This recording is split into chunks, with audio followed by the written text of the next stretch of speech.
વિદ્યુત ચુંબકીય પ્રેરણના સિદ્ધાંત પર આધારિત એક ખૂબ જ ઉપયોગી એવી રચના છે, બરાબર, જેને એસી જનરેટર કહેવાય.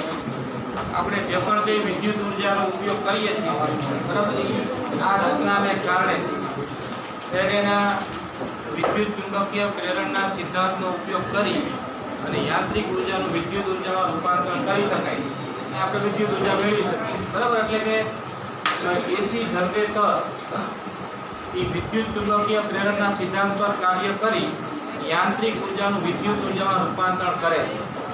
આપણે એની રચના સમજવાની છે અને એ કઈ રીતે અહીંયા એસી વોલ્ટેજ ઉત્પન્ન કરશે, હકીકત આકૃતિ દોરી સમજાવવા. સિદ્ધાંત લખી નાખીએ.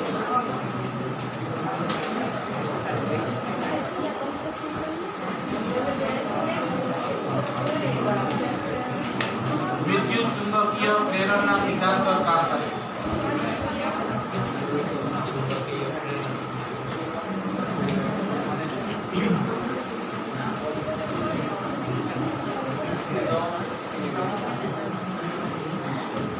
યાંત્રિક ઉર્જા વિદ્યુત ઉર્જામાં રૂપાંતર કરે છે.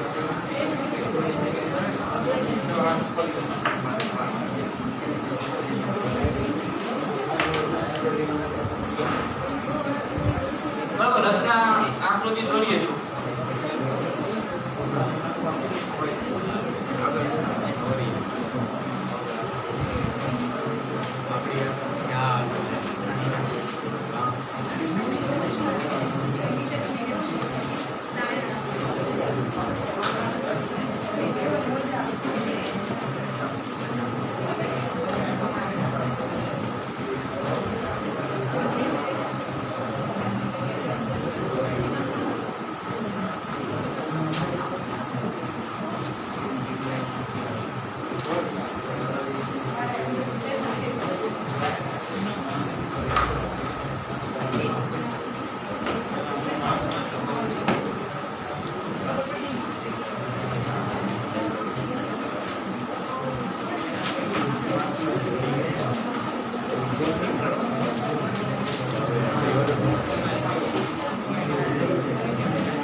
બરાબર, જો ધ્યાન આપો. અહીંયા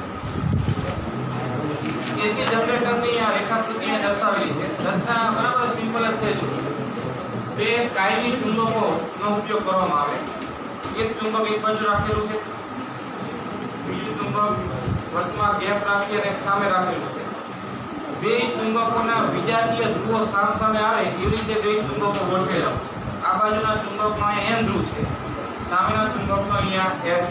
તો એ બે કાયમી ચુંબકોની વચ્ચેના વિસ્તારમાં જે ચુંબકીય ક્ષેત્ર મળશે એ સમાન હશે અને આ N થી બે બાજુ હશે S. ચુંબક બે છે, બરાબર, એકનો N ધ્રુવ અને સામેના ચુંબકનો અહીંયા S. N થી S તરફનું સમાન ચુંબકીય ક્ષેત્ર B મેળવેલું છે. હવે એ સમાન ચુંબકીય ક્ષેત્ર જેવી જરૂરિયાતો એ મુજબ બરાબર ચુંબકોનો ઉપયોગ કરી અને મેળવવામાં આવે. જેટલી તીવ્રતાનું ક્ષેત્ર જોઈએ એ પ્રમાણે અહીંયા આ ચુંબકના ધ્રુવો પસંદ કરવામાં આવે. બરાબર, પ્રબળ ધ્રુવો રાખો તો ચુંબકીય ક્ષેત્રનું મૂલ્ય પણ વધારે મળશે. હવે એ કાયમી ચુંબકોની વચ્ચેના વિસ્તારમાં આ રીતે સમાન ચુંબકીય ક્ષેત્ર યોગ્ય મૂલ્યનું મેળવી અને એમની વચ્ચે ગૂંચળું ગોઠવવામાં આવે છે, જેને આર્મેચર એવું પણ કહેવાય. બરાબર, એ ગૂંચળામાં એન આંટાઓ છે. ગૂંચળાનો આકાર ચોરસ, લંબચોરસ આ રીતે ગમે તે હોઈ શકે. તો એ ગૂંચળું જે ગોઠવું છે એ સમાન ચુંબકીય ક્ષેત્રમાં ગોઠવું છે. ચુંબકીય ક્ષેત્રમાં ગૂંચળું ગોઠવો એટલે ગૂંચળાની જે સ્થિતિ છે એ પ્રમાણે ગૂંચળા સાથે ચુંબકીય ફ્લક્સ સંકળાશે. બરાબર, એ બી cos θ પ્રમાણે એન આંટાવાળું હોય તો એને બી cos θ. હવે જો ગૂંચળું ગોઠવીને આમના સ્થિર જ રાખો તો પછી કોઈ એમાં EMF પ્રેરિત થવાનું નથી. ગૂંચળું ગોઠવેલું છે અને ગૂંચળાને હવે ચોક્કસ એક ભ્રમણાક્ષને અનુલક્ષીને બરાબર ભ્રમણ આપવામાં આવે છે. હવે વાત આવી છે, જો આ આકૃતિ દોરી એ આ મુજબ છે. અહીંયા ચુંબકનો N ધ્રુવ છે, સામે ચુંબકનો S ધ્રુવ છે. N થી S તરફનું આ સમાન ચુંબકીય ક્ષેત્ર B છે. આ ગૂંચળું વચ્ચે મૂકવામાં આવે છે. તમે ગૂંચળું આમ મૂકો, આમ મૂકો એનો અર્થ કે ગૂંચળાનું સમતલ ચુંબકીય ક્ષેત્રને કેવું રાખ્યું? લંબ. આપણે જાણીએ છીએ કે સમતલ B ને લંબ હોય તો એની સાથે સંકળાયેલું ફ્લક્સ એ કેવું થશે? મહત્તમ. આ સ્થિતિમાં એનો ક્ષેત્રફળ સદિશ, ગૂંચળાનો ક્ષેત્રફળ સદિશ એ ચુંબકીય ક્ષેત્રની દિશામાં, ગૂંચળાનું સમતલ ચુંબકીય ક્ષેત્રને લંબ. હવે ગૂંચળું આમ ગોઠવી દો અને પછી આને કંઈ તમે ભ્રમણ ન કરાવો કે બીજું કંઈ એની સ્થિતિમાં ફેરફાર ન કરો તો ફ્લક્સ સંકળાઈ જશે. બરાબર, પણ ફ્લક્સ માત્ર સાંકળવાથી કંઈ ગૂંચળામાં EMF કે પ્રવાહ પ્રેરિત થાય નહીં. ફેરફાર કરવો પડે. તો એ ફેરફાર અહીંયા યોગ્ય રીતે થાય એના માટે એ આર્મેચર કે ગૂંચળાને એક ચોક્કસ ભ્રમણાક્ષને અનુલક્ષીને ભ્રમણ આપવામાં આવે છે. હવે એની ભ્રમણાક્ષ જે અહીંયા દર્શાવી એ આ મુજબ છે. ગૂંચળાના સમતલ પરથી પસાર થતી, ગૂંચળાના કેન્દ્ર પરથી પણ પસાર થતી અને ગૂંચળાના સમતલ પરથી પસાર થતી અને લગાડેલા ચુંબકીય ક્ષેત્રને લંબ એવી ભ્રમણાક્ષને અનુલક્ષી આ ગૂંચળાનું ભ્રમણ આપવામાં આવે. બરાબર, વિચારો છો આ બધું આમ હતું, આને હું આમ ફેરવું, આમ ફેરવું તો ભ્રમણાક્ષ તો આ થઈ. બરાબર, આ ભ્રમણ માટે ભ્રમણાક્ષ થઈ આરૈયા એટલે કે ગૂંચળાના સમતલ પરથી પસાર થતી, ગૂંચળાના કેન્દ્ર પરથી પસાર થતી અને ચુંબકીય ક્ષેત્રને કેવી? લંબ. આ ભ્રમણાક્ષને અનુલક્ષીને ગૂંચળાનું ભ્રમણ આપો એટલે આ ગૂંચળું આમ ગોઠવાયેલું હતું પહેલા પ્રારંભિક સ્થિતિમાં, એની દિશા બીની દિશામાં હતી. હવે આ ભ્રમણાક્ષને અનુલક્ષીને આમ ભ્રમણ આપો એટલે એની દિશા બદલાવાની, બીની દિશા બદલાશે. બરાબર, બીની દિશા તો જે છે એ અને બી વચ્ચેનો ખૂણો બદલાશે. ગૂંચળું જેમ ભ્રમણ ચાલુ કરે એ અને બી વચ્ચેનો ખૂણો બદલાય તો ફાઈ બરાબર AB cos θ પ્રમાણે થીટાનું મૂલ્ય બદલાય તો ગૂંચળા સાથે સંકળાયેલા ફ્લક્સનું મૂલ્ય પણ બદલાય. અહીંયા A નું મૂલ્ય કે B નું મૂલ્ય નહીં બદલાય, ફક્ત A અને B વચ્ચેનો ખૂણો બદલાશે ભ્રમણ દરમિયાન. અને ફેરાડેના નિયમ અનુસાર ગૂંચળા સાથે સંકળાયેલા ફ્લક્સમાં ફેરફાર થવાથી ગૂંચળામાં EMF પ્રેરિત થાય. ગૂંચળાના બે છેડા વચ્ચે, આ ગૂંચળાના બે છેડા વચ્ચે પ્રેરિત થતું EMF મેળવવા માટે બરાબર યોગ્ય રીતે એને મેળવી શકાય એના માટે આ AC જનરેટરમાં આવી ચોક્કસ ગોઠવણી હોય. જો ગૂંચળાને તો આપણે આ ભ્રમણાક્ષને અનુલક્ષીને આમ ભ્રમણ આપશું. બરાબર, ગૂંચળું આખું ભ્રમણ કરે તો એના બે છેડા તેને કાઢેલા છે બહાર. એ બે છેડા આ પરિપથ પૂરો નથી કર્યો આપણે. જો આ ગૂંચળું છે ને એમાં બે છેડા અલગ રાખ્યા છે. પરિપથ પૂરો કરો તો પ્રવાહ વધે, પરિપથ પૂરો ન કરો તો એના બે છેડા વચ્ચે આપણને ચોક્કસ સ્થિતિમાનનો તફાવત એ EMF મળે. એ જે EMF મળશે પ્રેરિત EMF એને AC વોલ્ટેજ કહેવાશે. આપણે સૂત્ર સહિત આગળ જોઈએ. ગોઠવણી આ મુજબ હોય. આ ગૂંચળું આમ ગોઠવું છે, બરાબર, આમ ગોઠવું છે. હવે એના બે છેડા એ બહાર કાઢેલા હોય. ગૂંચળાને તમે આમ ભ્રમણ આપો એટલે એના બે છેડા જે બહાર કાઢ્યા છે એ આમ ભ્રમણ તો કરશે જ ને. આપણે તો એ બે છેડા વચ્ચે આમ ચોક્કસ રીતે EMF મેળવવું છે. તો એ ભ્રમણ એનું ચાલુ રહે એ દરમિયાન આમ સ્થિર સ્થિર સ્થિતિમાં અહીંયા આપણને કોઈ બે બિંદુ વચ્ચે EMF સતત મળ્યા કરે એના માટે આવી ગોઠવણી થઈ છે. આવી બે સ્લીપ રિંગ ગોઠવેલી છે અને નામ આપી દો A1 A2. A1 slip ring સાથે પૂતળાનો એક છેડો સંપર્કમાં રહ્યો હોય, A2 સ્લીપ રિંગ સાથે બીજો છેડો સંપર્કમાં રહ્યો. બરાબર, આ સ્લીપ રિંગ એવું કહેવાય. સ્લીપ રિંગ એટલે કઈ અર્થમાં જો તો કે બે રિંગ જ હોય છે, બરાબર, એ આમ સ્થિર હોય, કોઈ આધાર સાથે ફિક્સ રાખેલી હોય અને આ છેડો આના સંપર્કમાં, આ છેડો આના સંપર્કમાં. હવે તમે વિચારો કે આ બે છેડા અહીંયા જોઈન્ટ કરી દો, આમ ફિક્સ કરી દો અને પૂતળું આમ ભ્રમણ કરે તો આ પૂતળાનો આકાર એ બદલાઈ જશે ને, આમ વીંટાઈ જશે. એવું ન થાય એટલા માટે અહીંયા સ્લીપ રિંગ હોય. સ્લીપ રિંગ હોય એટલે કે આ છેડો આની સાથે ફિક્સ ન કરે, પૂતળું ભ્રમણ કરે ત્યારે આ છેડો આ સ્લીપ રિંગ પર આમ સ્લીપ થયા કરે, એના સંપર્કમાં રહીને ભ્રમણ કરે. સતત ભ્રમણ દરમિયાન પણ આ છેડો આ રિંગના સંપર્કમાં જ રહે. એવી રીતે અહીંયા પણ. એટલે આ થયો એક સ્લીપ રિંગ A1 સાથેનો પૂતળાનો એક પહેલો છેડો અને આ થયો બીજો છેડો. તો પૂતળું ભ્રમણ કર્યા કરે એ દરમિયાન આ બે છેડા વચ્ચે આપણને સતત EMF મળશે, જેને આપણે કહીશું પ્રેરિત EMF, અથવા એ પ્રેરિત EMF ને જ અહીંયા કહેવાય છે AC વોલ્ટેજ.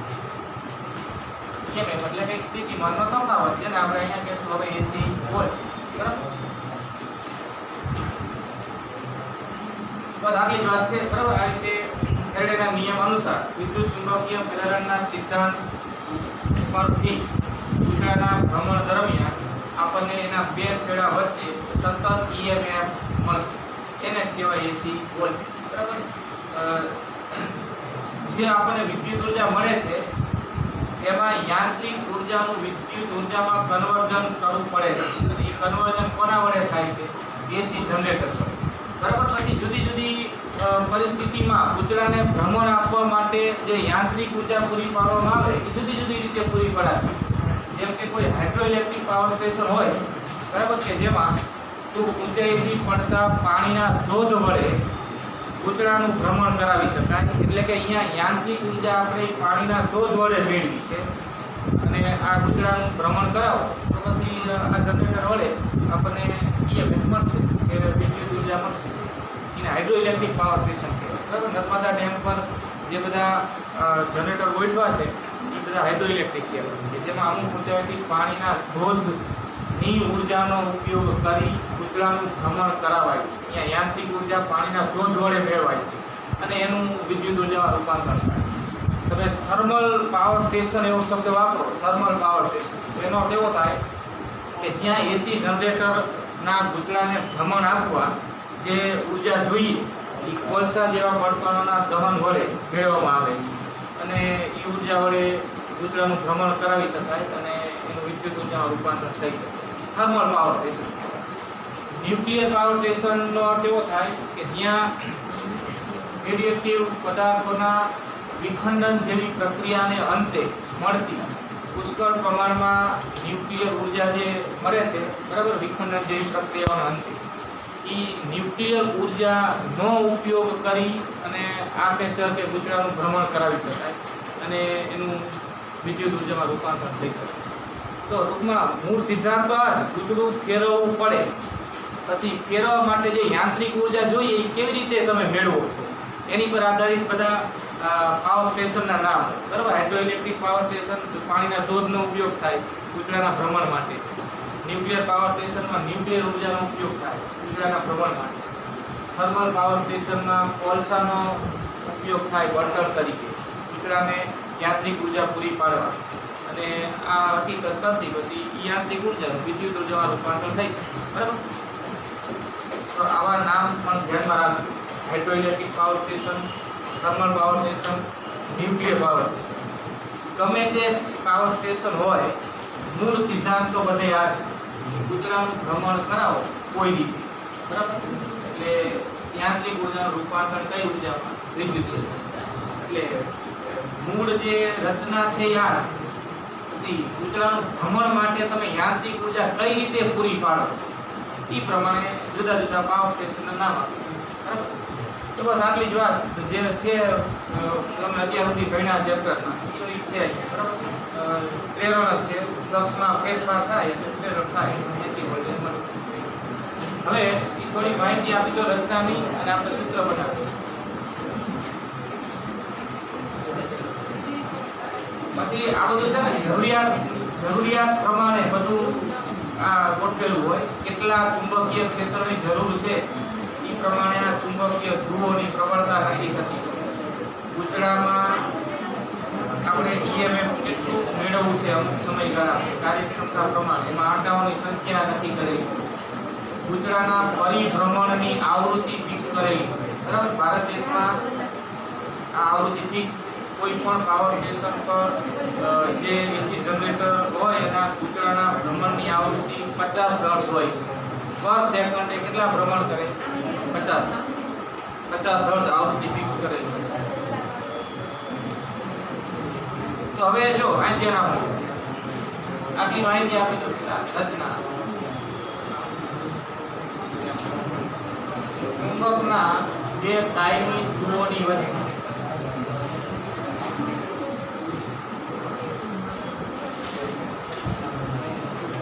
વચ્ચેના સમાન ચુંબકીય ક્ષેત્ર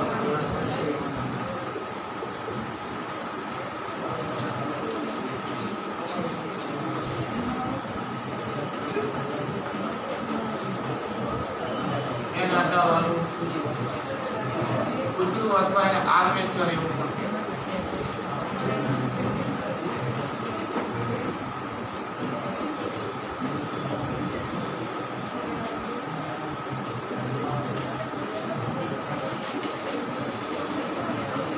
કૂતરાનું ભ્રમણ કરાવતા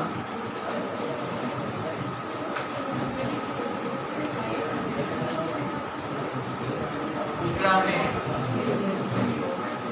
એના સમતલ પરથી પસાર થતી ભ્રમણાક્ષ કઈ કૂતરાને તેના સમતલ પરથી પસાર થતી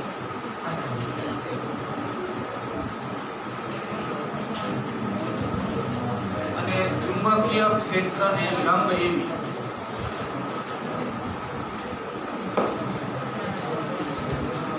ભ્રમણાક્ષને અનુલક્ષી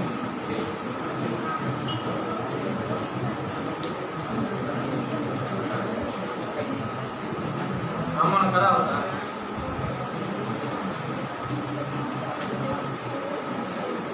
બરાબર કૂતરામાં ફેરેડેના નિયમ અનુસાર EMF પ્રેરિત થશે.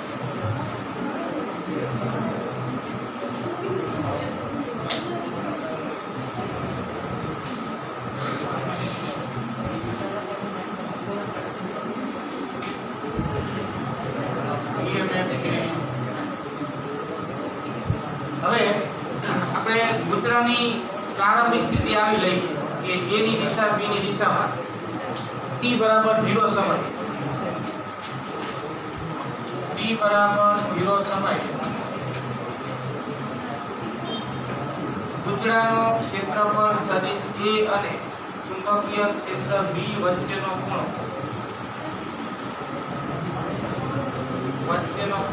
θ બરાબર 0 છે. પ્રારંભિક સ્થિતિ આ છે. અહીંથી આપણે ભ્રમણ શરૂ કરાવીશું. તો આ સ્થિતિમાં ફ્લક્સ મહત્તમ સંકળાય. તો આ સ્થિતિમાં કૂતરા સાથે સંકળાયેલું ચુંબકીય ફ્લક્સ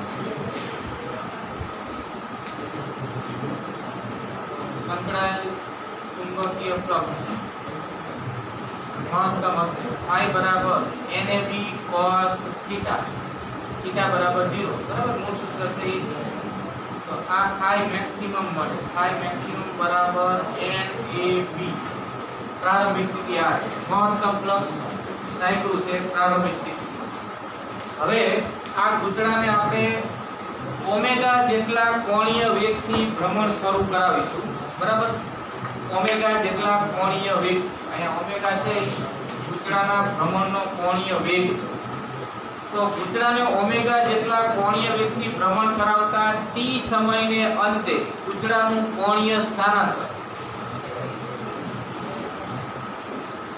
કૂતરાને ઓમેગા કોણીય વેગથી ભ્રમણ આપતા t સમયે તેનું કોણીય સ્થાનાંતર. તો કોણીય સ્થાનાંતર એટલે જ a અને b વચ્ચેનો ખૂણો. બરાબર, વાત એક જ થઈ, શબ્દ અલગ આપણે વાંચ્યો. કૂતરું આમ ભ્રમણ કરે એટલે ઈ જે a અને b વચ્ચે ખૂણાનું મૂલ્ય જે થાય છે, બરાબર, એ જેનું કોણીય સ્થાનાંતર. કોણીય સ્થાનાંતર બરાબર કોણીય વેગ ગુણ્યા સમય થાય. એમ રેખીય સ્થાનાંતર x બરાબર રેખીય વેગ ગુણ્યા સમય. એમ કોણીય સ્થાનાંતર થીટા બરાબર કોણીય વેગ ગુણ્યા સમય. જાગૃતિનું સૂત્ર છે. આપણે થીટાની જગ્યાએ લખીશું ઓમેગા t. બરાબર. તો હવે t સમયે ટુકડા સાથે સંકળાયેલ ચુંબકીય ફ્લક્સ. t સમયે ચુંબકીય ફ્લક્સ phi બરાબર મૂળ સૂત્ર NAB cos θ. થીટાની જગ્યાએ શું લખશું? Omega t. અહીંયા ઓમેગા t 0 કે થીટા 0. હવે ઓમેગા કોણીય વેગથી t સમયમાં એને થીટા જેટલું કોણીય સ્થાનાંતર કર્યું તો થીટા બરાબર ઓમેગા t. આપણે થીટાની જગ્યાએ ઓમેગા t લખી શકીએ. એવું હોય તો મૂકો પહેલા થીટા જગ્યાએ omega. NAB cos omega t. આ કહેવાય t સમયે ઓમેગા જેટલા કોણીય વેગથી ભ્રમણ કરતા ગુચડા સાથે સંકળાયેલું ચુંબકીય ફ્લક્સ. બરાબર. તો હવે t સમયે ગુચડામાં પ્રેરિત EMF અથવા તો ઉદ્ભવતો AC વોલ્ટેજ ફ્લક્સના નિયમ ફેરેડેના નિયમ અનુસાર તમારે આનું સમયની સાથે શું લેવાનું? વિકલન. એનું ઋણ મૂલ્ય વેધના નિયમ t સમયે ગુચડામાં પ્રેરિત EMF. એ પ્રેરિત EMF ને જ આપણે કહીશું AC વોલ્ટેજ. બરાબર. ઘણી વખત v સંજ્ઞા આપી દેવાય છે. આપણે એપ્સિલોન જ આપીએ. એપ્સિલોન બરાબર -d∅/dt. હવે આનું સમયની સાપેક્ષ વિકલન કરવાનું. d/dt ની જગ્યાએ NAB cos ઓમેગા t. જો NAB તો ભ્રમણ દરમિયાન અચળ રહેતા પદ છે. n આંટાની સંખ્યા, એ ગુચડાનું કુલ ક્ષેત્રફળ, અને p એટલે લાગુ પાડેલું સમાન ચુંબકીય ક્ષેત્રનું મૂલ્ય. તો આ તો ભ્રમણ દરમિયાન તે નહીં બદલાય. તો એને આપણે સંકલનની વિકલનની બહાર મૂકી દઈએ. એને વિકલન કોનું કરવાનું? cos omega t. cos થીટાનું વિકલન શું થાય? cos થીટાનું માઈનસ sin થીટા. હવે થીટા એ ઓમેગા t છે. ઓમેગા t માં ઓમેગા અચળ છે. ઓમેગાનું સમયની ઓમેગા t નું સમયની સાપેક્ષ વિકલન શું થાય? ઓમેગા. આવું sin આ છે સવાલ છે કઈ જરૂર માઈનસ એટલે એ ખબર છે તમને? આવું થશે જો minus omega sin omega t. બરાબર.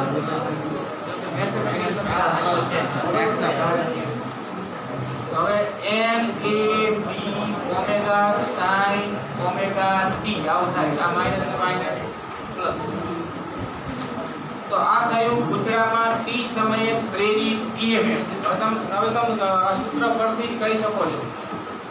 આ સૂત્ર પરથી આપણે કહી શકીએ કે ગુચડાના ભ્રમણ દરમિયાન ગુચડા સાથે સંકળાયેલું ચુંબકીય ફ્લક્સ કોષ વિધેય અનુસાર બદલાય છે, અને ગુચડામાં પ્રેરિત થતું EMF AC વોલ્ટેજ એ સાઇન વિધેય અનુસાર બદલાય છે. સાઇન વિધેય અનુસાર બદલાય કે કોસ વિધેય અનુસાર બદલાય, આવર્ત રીતે ફેરફાર કહેવાય. બરાબર. ફ્લક્સમાં અને મળતા EMF માં. આ સૂત્ર પરથી પ્રેરિત EMF નું મહત્તમ મૂલ્ય કેટલું?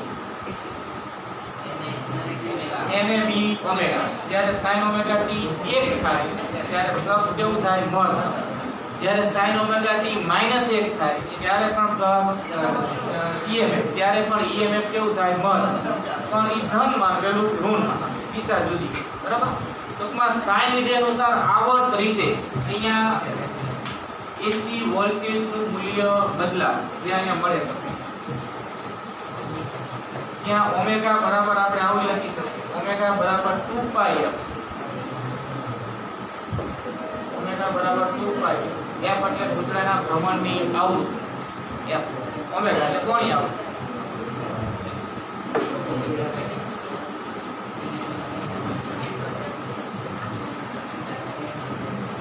સાઇન વિધેય મુજબ આવર્ત રીતે દર્શાવી છે.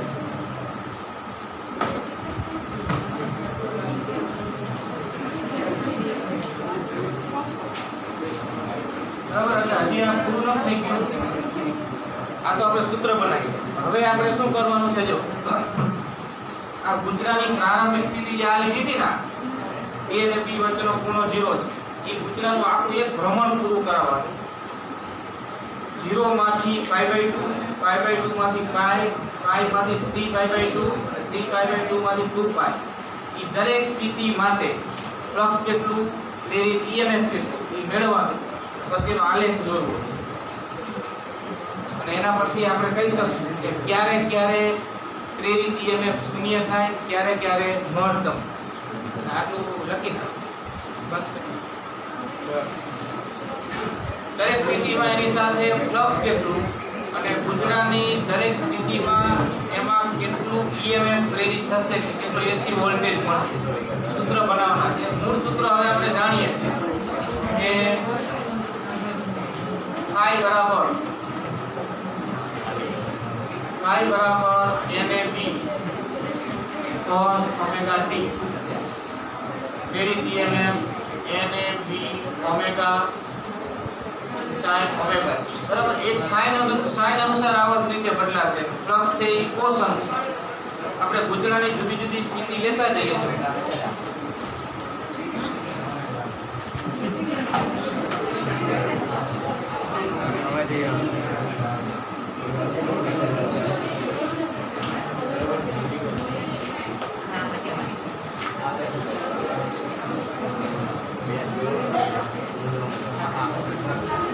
ક્ષેત્રફળ સદિશ એ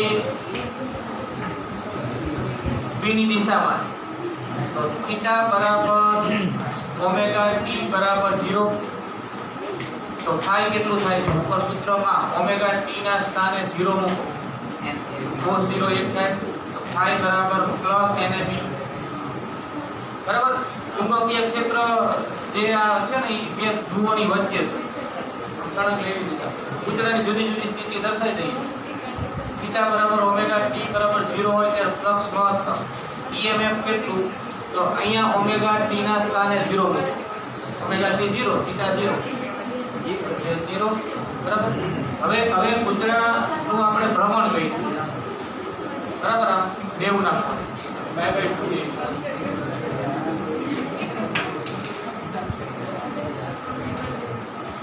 થીટા બરાબર ઓમેગા t બરાબર π/2 રેડિયન. તો phi બરાબર અહીંયા π/2 મૂકો, અહીંયા મૂકો, અહીંયા મૂકો. તો cos π/2 0 અને ફ્લક્સ મહત્તમ માંથી 0. EMF sin π/2, sin 2 1 EMF થાય પ્લસ NAB ઓમેગા, પ્લસ એ થાય એટલે અહીંયા. બરાબર, પછી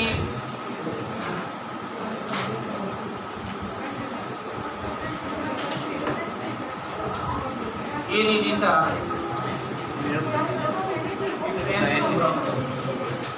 થીટા બરાબર ઓમેગા t બરાબર પાઈ. બરાબર, આમ બધું હતું એનું ભ્રમણ, અડધું ભ્રમણ પૂરું થયું. એટલે a છે એ b ની વિરુદ્ધ મળશે. a b ની વિરુદ્ધ મળશે તો phi બરાબર અહીંયા પાઈ મૂકો, cos પાઈ માઈનસ a. તો આ phi બરાબર થશે માઈનસ NAB. ફ્લક્સ મહત્તમ કરું પણ બીજી દિશા. બરાબર, બે સ્થિતિ ગુજરાની એવી હોય, થીટા બરાબર 0 ની અને થીટા બરાબર પાઈ, જ્યારે ફ્લક્સ મહત્તમ સંકળાય. 0 વખતે જે બાજુ સંકળાતું હતું એના કરતા વિરુદ્ધ દિશામાં.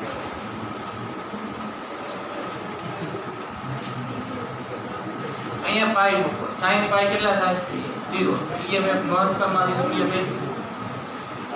પછી ગુચડો હજી 90 અંશનું કોણાવર્તન વધારે કરાવો, 3π/2.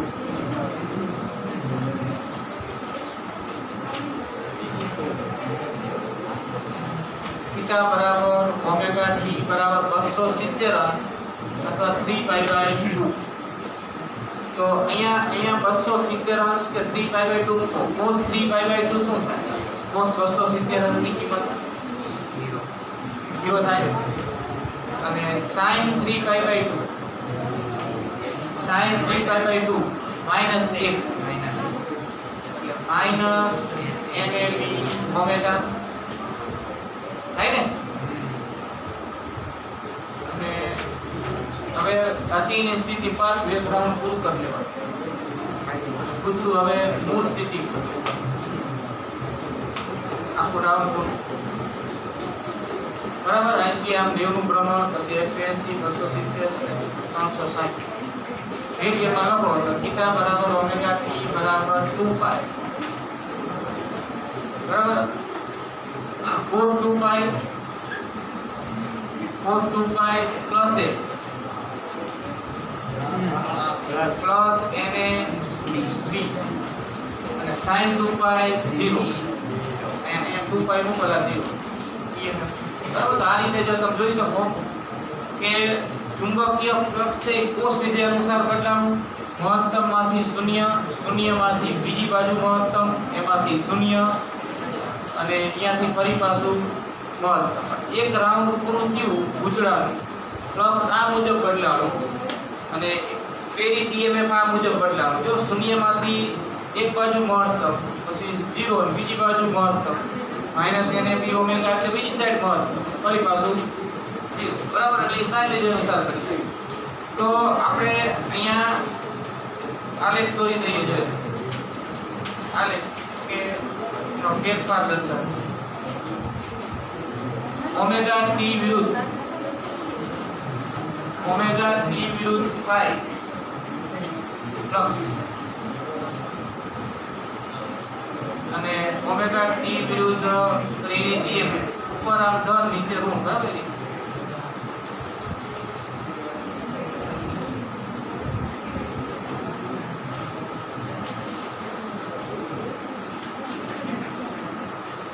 તો જો શરૂ કરો અહીંથી ફ્લક્સ માટે મહત્તમ મૂલ્ય છે પ્રારંભમાં t બરાબર 0, ઓમેગા t બરાબર 0 માટે phi મહત્તમ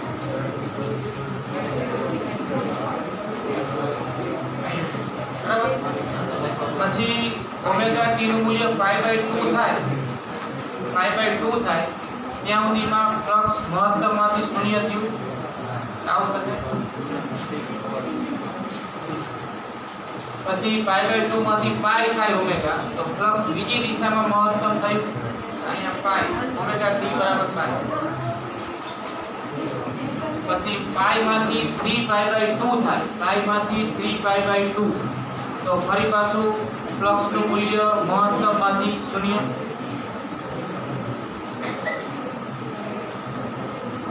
3π/2 અને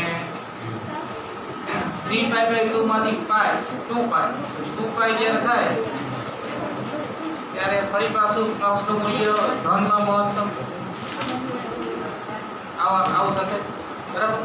કોસ વક્ર મળે ને phi આના માટે આ 0 થી શરૂ થાય 0 π/2 એ π/2 આ પાઈ 3π/2 એટલે 2π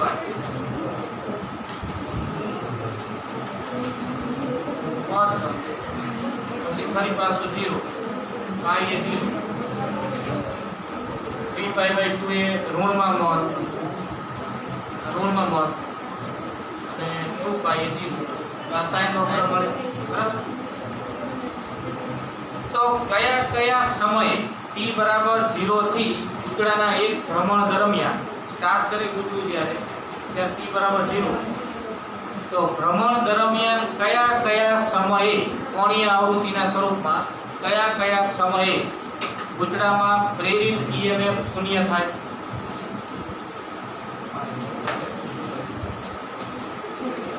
બોલો।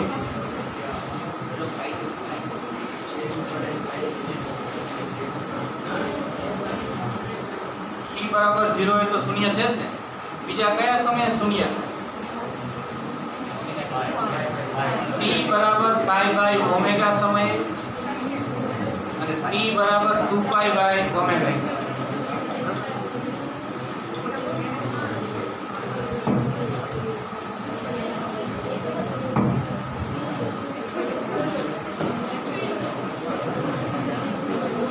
આવર્તકાળના સ્વરૂપમાં કન્વર્ટ થાય ને બધું. ઓમેગા એટલે 2π/t. જરૂર પડે તો પ્રશ્નમાં અહીંથી જો આ 0 છે ને, ઓમેગા t બરાબર π ત્યારે EMF શૂન્ય. તો t કેટલા?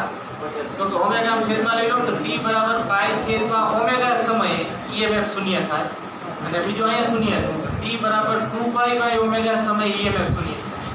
તો આ સમયે એપ્સિલોન બરાબર 0 તે રીતે EMF શૂન્ય થાય. તો કયા સમયે EMF મહત્તમ થાય? 0 પછીના. બરાબર, 0 પછીના કયા સમયે EMF મહત્તમ થાય?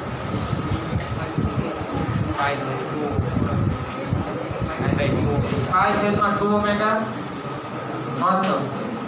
પાઈ છેદમાં 2 ઓમેગા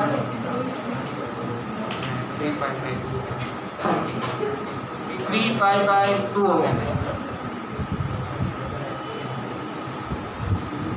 મહત્તમ એટલે I મહત્તમ કહેવાય. I મહત્તમ દિશા જુદી છે, બરાબર. એટલે t બરાબર 3π/2 ઓમેગા સમય. એ મેક્સિમમ. મેક્સિમમ એટલે NAB ઓમેગા. મેક્સિમમ એટલે NAB ઓમેગા. હવે તમને આવર્તકાળના સ્વરૂપમાં પ્રશ્ન કર્યો હોય કે આવર્તકાળના સ્વરૂપમાં કયા સમયે EMF શૂન્ય થાય ને કયા સમયે મહત્તમ થાય, તો આમાં જે ઓમેગા દેખાય ને અહીંયા તમે શું લખશો? 2π/t. ઓમેગા એટલે 2π/t. અને 2π/t મૂકો એટલે કન્વર્જન થઈ જાય ને એ રીતે બધી ઓમેગા ની જગ્યાએ 2π/t આમાં દરેક જગ્યાએ મૂકી દો તો ઈ સ્મોલ t એટલે કે સમય આવર્તકાળના સ્વરૂપમાં મળી જાય. ઈ 0 અને મેક્સિમમ થવા માટે લખી રાખો. સાયકલના પેડલ્સ 100 આંટાઓ અને 1.10 મીટર સ્ક્વેર ક્ષેત્રફળ ધરાવતા પૂતળા સાથે જોડાયેલા છે. સાયકલના વ્હીલ સાથે. તો એમાં કુલ 100 આંટાઓ છે અને 0.10 મીટર સ્ક્વેર એનું ક્ષેત્રફળ છે. એટલે કુલ n આપ્યું છે 100, ક્ષેત્રફળ આપ્યું છે 0.10 મીટર સ્ક્વેર. હવે આ ગુજરું અડધા આંટા પ્રતિ સેકન્ડથી ભ્રમણ કરે છે. અડધા આંટા પ્રતિ સેકન્ડ એટલે એની આવૃત્તિ કહેવાય. પર સેકન્ડ ભ્રમણ એટલે આવૃત્તિ. અડધું એટલે 0.5. આવૃત્તિ તમને 0.5 પર સેકન્ડ આપી. અડધા આંટા પર સેકન્ડ એટલે 0.5. અને અહીંયા ચુંબકીય ક્ષેત્ર જે લંબરૂપે પ્રસ્થાપિત કરેલું છે એ p નું મૂલ્ય આપ્યું છે 0.01 ટેસ્લા. તો પૂતળામાં પેદા થતો મહત્તમ વોલ્ટેજ કેટલો?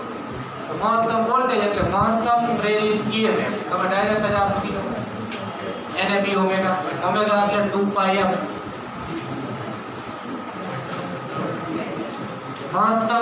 મહત્તમ બે સ્થિતિમાં મળે. આવું થાય ત્યારે θ બરાબર π/2 કે પછી t બરાબર π/2 ઓમેગા સમય અને t બરાબર 3π/2 ઓમેગા સમયે EMF મહત્તમ થાય. મહત્તમ પ્રેરિત EMF